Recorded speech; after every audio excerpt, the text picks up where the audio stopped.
नमस्कार, आप देख रहे हैं एमी 24 और मैं हूं आर्यन। आज की बड़ी खबर, बिहार से शुरू हुआ विवाद अब सीधे रायबरेली पहुंच गया। प्रधानमंत्री नरेंद्र मोदी पर अभद्र टिप्पणी और नारेबाजी का मामला अब तूल पकड़ चुका है। उत्तर प्रदेश की सियासी जमीन पर इस विवाद ने नया तूफान खड़ा कर दिया है। दरअसल बिहार की कांग्रेस रैली में कुछ नेताओं और समर्थकों ने प्रधानमंत्री नरेंद्र मोदी को लेकर बेहद आपत्तिजनक टिप्पणी की। इसी मंच से अभद्र नारे लगे। ये मामला धीरे धीरे अब पूरे देश की राजनीति में आग की तरह फैल रहा है और इसकी तपिश सबसे ज्यादा अब रायबरेली में महसूस की जा रही है।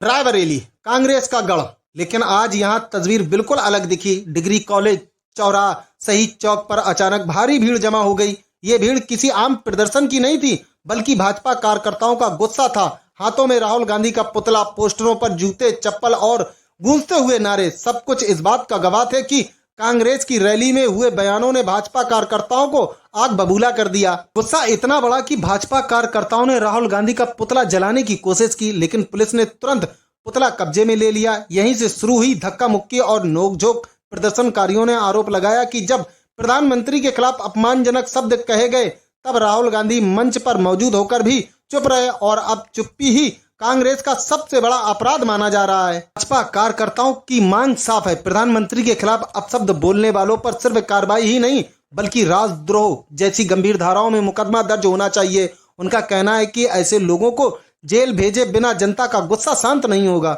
इस प्रदर्शन में भाजपा जिला अध्यक्ष बुद्धिलाल पासी समेत सैकड़ों कार्यकर्ता और पदाधिकारी शामिल रहे।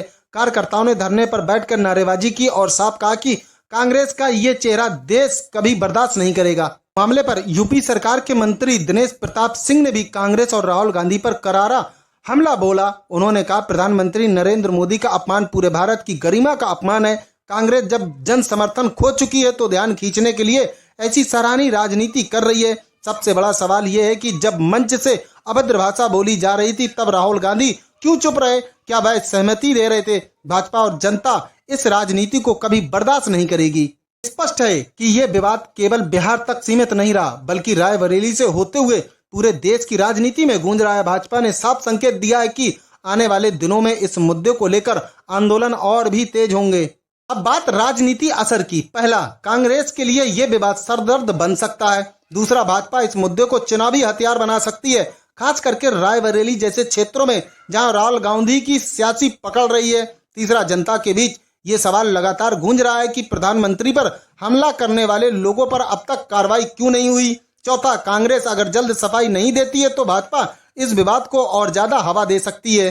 फिलहाल रायबरेली में माहौल तनावपूर्ण है। प्रदर्शनकारियों को पुलिस ने समझाने की कोशिश की, लेकिन गुस्सा इतना ज्यादा है कि कार्यकर्ता पोस्टर पर चप्पल फेंकते रहे और धरना जारी रखा। पुलिस प्रशासन अलर्ट मोड पर है ताकि स्थिति बिगड़े नहीं। वहीं कांग्रेस की तरफ से अब तक इस विवाद पर कोई आधिकारिक प्रतिक्रिया सामने नहीं आई है। कुल मिलाकर बिहार में शुरू हुआ विवाद अब रायबरेली में बड़ा राजनीतिक मुद्दा बन चुका है। भाजपा आक्रामक है, मंत्री खुले मंच से हमला कर रहे हैं और कांग्रेस की चुप्पी सवालों के घेरे में है। आने वाले चुनावी मौसम में ये विवाद कितना असर डालता है, ये देखना दिलचस्प होगा। लेकिन इतना तय है कि प्रधानमंत्री पर अभद्र टिप्पणी का मामला अब ठंडा नहीं पड़ेगा। ये सिर्फ एक विवाद नहीं बल्कि सियासत की नई जंग की शुरुआत है। फिलहाल के लिए इतना ही। तब तक के लिए देखते रहिए एमी 24।